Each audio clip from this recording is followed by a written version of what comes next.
Elijah Muhammad, the man from Georgia they call the messenger of God, gave this rare interview to Panorama.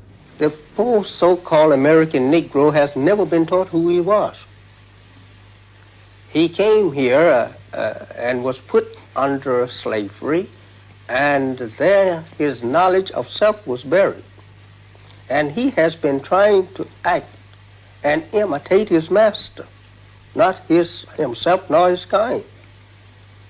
And he lost all knowledge of self and all love for self. He has not even had any love for self, nor his kind. He was robbed of all of that. His love went for the white man and not for himself and his kind. And he became a hater of himself. We want to live on this earth as a nation as you. We don't want to be you. We, the Muslim, we don't want to be you. If you want to be us, that's up to you.